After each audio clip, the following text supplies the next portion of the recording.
नमस्कार मित्रांनो, कसे आहात? बेस ना? मी पण एकदम टकाटक. तर मित्रांनो, आजच्या व्हिडिओमध्ये मी तुम्हाला एकदम इम्पॉर्टंट पॉईंट सांगणार आहे. तसं तर आपल्या प्रत्येक व्हिडिओमध्ये काही ना काही एकदम इम्पॉर्टंट पॉईंट हा होतोच.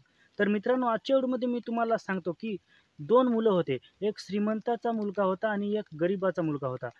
पण ते दोघं पण YouTubeवर चांगल्या प्रकारे काम करण्याची त्यांनी सोच घेतली. मग दोघांनी YouTubeवर चांगल्या प्रकारे काम करण्याचं ठरवलं. तर दोघांचा काम करण्याचा तरीका होता तो कोणत्या पद्धतीचा होता. तर मित्रांनो, एक झाला श्रीमंताचा मुलगा. तर त्याचं मन काय होतं, त्याचं माइंड कशा पद्धतीने चालायचं, कोणत्याही पद्धतीचा व्हिडिओ शूट करायचा आणि YouTubeवर अपलोड करायचा. म्हणजे लग्नामध्ये गेला, कुठे फिरायला गेला, एखाद्या ॲक्सिडेंटचा व्हिडिओ झाला, जे काही व्हिडिओ शूट व्हायचे ते दुसऱ्याचे व्हायचे किंवा निसर्गाचे कोणतेही असायचे. त्याच्यामुळे त्याची जी मेहनत होती ती स्वतःची नव्हती. तो कंटेंट जो दुसऱ्याचा अलग असायचा, म्हणजे दुसरा नाचायचा, त्याची शूटिंग अपलोड करायची. दुसऱ्याचा एखादा कॉमेडी व्हिडिओ असायचा, तो जसा तसा डाउनलोड करून अपलोड करायचा. दररोज तर काम करायचा, पण दुसऱ्याचेच व्हिडिओ अपलोड करायचा. म्हणजे स्वतःचा कंटेंट नव्हता. अशा प्रकारे काम करत होता. त्याला 5 महिने काम करून झाले.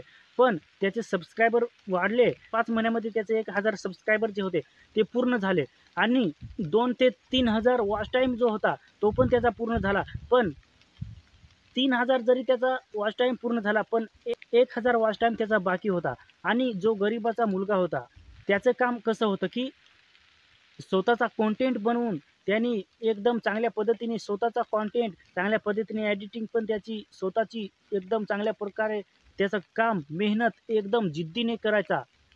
तो पण 5च महिने त्याने पण काम केले.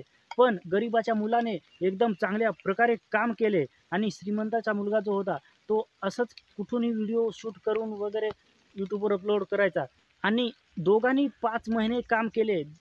दोघांनी पण एकच दिवशी सुरुवात केली. ते दोघं मित्रच होते आणि दोघांनी पण एकच दिवशी चॅनल सुरू केला आणि दोघांनी एकच दिवशी काम करायला सुरुवात केली. पण गरिबाच्या जे मुलाची एकदम काम करण्याची जिद्द होती, एकदम चांगली त्याची मेहनत होती. त्या मेहनतीने एकदम चांगल्या पद्धतीने काम केले. पण गरिबाच्या मुलाचे 1000 सबस्क्रायबर पूर्ण झाले नव्हते 5 महिन्यामध्ये. थोडे 700 ते 800 सबस्क्रायबर पूर्ण झाले होते. स्वतःची मेहनत, स्वतःचा कंटेंट आणि स्वतःची जिद्द त्यांनी हार मानली नाही. जर ह्याचप्रमाणे तो अजून 2 ते 3 ह्याचप्रमाणे जर गरिबाच्या मुलाने काम केले, तर त्याचा चॅनल मोनेटाईज 100% होईल. पण मित्रांनो, कमेंटमध्ये तुम्ही सांगा, जर श्रीमंताच्या मुलाने जसं YouTubeवर काम केलं आणि त्याचे भलेही सबस्क्रायबर 1000 सबस्क्रायबर पूर्ण झाले आणि 4000 घंटा जरी पूर्ण झाला, जर त्याने मोनेटायझेशनसाठी अप्लाय केलं, तर त्याचं जे मोनेटायझेशन आहे ते रिजेक्ट होईल. त्याचं चॅनल मोनेटाईज होणार नाही. तर मित्रांनो, ह्या प्रकारे काम केलं तुम्ही, तर तुमचा पण चॅनल मोनेटाईज होणार नाही आणि गरिबाच्या मुलाप्रमाणे जर तुम्ही काम केलं, तर तुमचा चॅनल जो आहे, जरी थोडा लेट होईल, पण तुमचा चॅनल जो आहे तो सक्सेस होईल. तर मित्रांनो, तुम्ही आता समजून घ्या कशाप्रकारे YouTubeवर काम करायचं. गरिबाच्या मुलासारखं काम करायचं की श्रीमंताच्या मुलासारखं काम करायचं.